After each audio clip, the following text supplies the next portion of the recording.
Isaiah chapter 40. Comfort for God's people. Comfort, comfort my people, says your God. Speak tenderly to Jerusalem, and proclaim to her that her hard service has been completed, that her sin has been paid for, that she has received from the Lord's hand double for all her sins. A voice of one calling in the wilderness, prepare the way for the Lord. Make straight in the desert a highway for our God. Every valley shall be raised up, every mountain and hill made low. The rough ground shall become level, the rugged places a plain, and the glory of the Lord will be revealed. And all people will see it together, for the mouth of the Lord has spoken. A voice says, "Cry out." And I said, "What shall I cry?" All people are like grass, and all their faithfulness is like the flowers of the field. The grass withers and the flowers fall, because the breath of the Lord blows on them. Surely the people are grass. The grass withers and the flowers fall, but the word of our God endures forever. You who bring good news to Zion, go up on a high mountain. You who bring good news to Jerusalem, lift up your voice with a shout. Lift it up. Do not be afraid. Say to the towns of Judah, here is your God. See, the sovereign Lord comes with power, and he rules with a mighty arm. See, his reward is with him, and his recompense accompanies him. He tends his flock like a shepherd. He gathers the lambs into his arms and carries them close to his heart. He gently leads those that have young. Who has measured the waters in the hollow of his hand, or with the breadth of his hand marked off the heavens?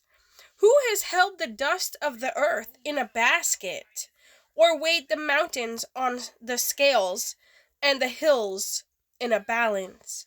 Who can fathom the Spirit of the Lord, or instruct the Lord as his counselor? Whom did the Lord consult to enlighten him, and who taught him the right way? Who was it that taught him knowledge, or showed him the path of understanding? Surely the nations are like a drop in a bucket. They are regarded as dust on the scales. He weighs the islands as though they were fine dust. Lebanon is not sufficient for altar fires, nor its animals enough for burnt offerings. Before him, all the nations are as nothing. They are regarded by him as worthless and less than nothing. With whom, then, will you compare God? To what image will you liken him? As for an idol, a metal worker casts it, and a goldsmith overlays it with gold, and fashions silver chains for it. A person too poor to present such an offering selects wood that will not rot.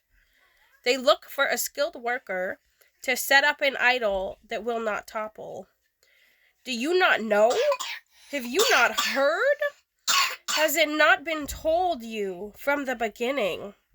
Have you not understood since the earth was founded? He sits enthroned above the circle of the earth, and its people are like grasshoppers.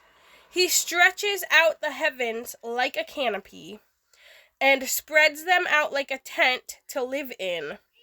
He brings princes to naught, and reduces the rulers of this world to nothing. No sooner are they planted, no sooner are they sown, no sooner do they take root in the ground, than he blows on them, and they wither, and a whirlwind sweeps them away like chaff. To whom will you compare me? Or who is my equal? Says the Holy One. Lift up your eyes and look to the heavens. Who created all these? He who brings out the starry host one by one, and calls forth each of them by name. Because of his great power and mighty strength, not one of them is missing. Why do you complain, Jacob? Why do you say, Israel, My way is hidden from the Lord. My cause is disregarded by my God. Do you not know? Have you not heard?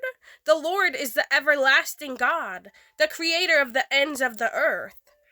He will not grow tired or weary, and his understanding no one can fathom. He gives strength to the weary and increases the power of the weak. Even youths grow tired and weary, and young men stumble and fall. But those who hope in the Lord will renew their strength. They will soar on wings like eagles. They will run and not grow weary. They will walk and not be faint.